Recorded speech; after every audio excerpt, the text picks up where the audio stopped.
एक असं होतंय की जरंडेश्वर साखर कारखाना जो आहे त्याच्यावरनं तुमचा आणि अजितदादांचा वाद आहे. तर असं आहे का की त्या वादामुळे तुम्हाला ह्या गोष्टीचा अजित पवारांचा राग येतोय? अहो, सहकारी साखर उद्योगाची चळवळच मोडून टाकली. आता एकूण विकलेले कारखाने 45 विकले वेगवेगळ्या जिल्ह्यातले. त्याच्यापैकी माझा एक आहे. माझा कशासाठी विकला की 3 कोटीचा वार्षिक हप्ता कर्जाचा थकला.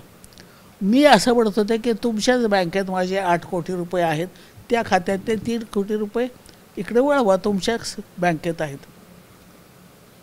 तर आता हे काय मोठी गोष्ट होती का? जर कारखाना वाचवायचा असता तर तिकडचे 3 कोटी तुम्ही वळवू शकला असता ना. पण मी त्यावेळेला जेव्हा बँकेत गेले तेव्हा ना कोणी डायरेक्टर भेटलं, ना कोणी वरिष्ठ अधिकारी भेटलं. एक क्लार्क भेटायला यायचा. तो म्हणायचा की मला काही माहीत नाही आणि लेखी पत्र आम्हाला घ्यायची परवानगी नाही, कारण आता तुमच्या कारखान्याचा लिलाव करायचा हा निकाल झालेला आहे. मी गप बसण्याचा माझा स्वभाव नाही. मी कोर्टात गेले. माझ्याबरोबर ते सगळे केस ॲडव्होकेट तळेकरांनी लढवली आणि मग 2019 साली हा निकाल आला ऑगस्ट महिन्यामध्ये की अजित पवार हे शिखर बँकेतल्या 25,000 कोटीच्या घोटाळ्यातले सूत्रधार आहेत आणि FIR दाखल करा. तुम्हाला पाहिजे असलं जजमेंट तर मी तुम्हाला दाखवू शकेन. आता माझ्याजवळ नाही. कागदपत्र सगळे कोरेगावला असतात कारखाना ह्याच्यावरती ऑफिसमध्ये आमच्या. तर हे FIR आम्ही दाखल केला. 5 वर्ष झाली काही घडलं नाही, कारण ते सत्तेवर, ज्याच्याविरुद्ध तक्रार आहे ते मनुष्य सत्तेवर आहे, त्याच्या हातात राजदंड आहे. त्याने पोलीस एका अधिकाऱ्याला जाऊन सांगितलं कोर्टापुढं, त्या सिटी सिव्हिल कोर्टापुढं.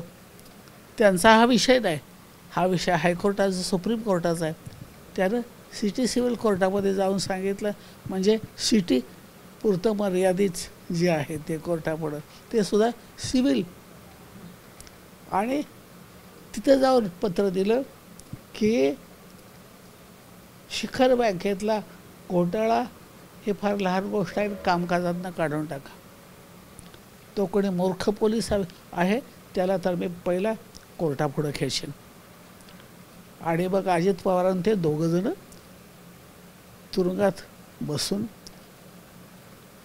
साधी शिक्षा नाही होणार, सश्रम कारावास, खडे फोडायला, नुसतं बसून खायला नाही मिळणार, खडी फोडायला लागणार. मी अशीच मागणी करणार, सश्रम कारावासाची. माझे वकील अशीच मागणी. बरं, आता अजित पवार इथून पुढं विधानसभा, लोकसभा कुठलीही निवडणूक लढवण्यासाठी कायमचे बाद होतील.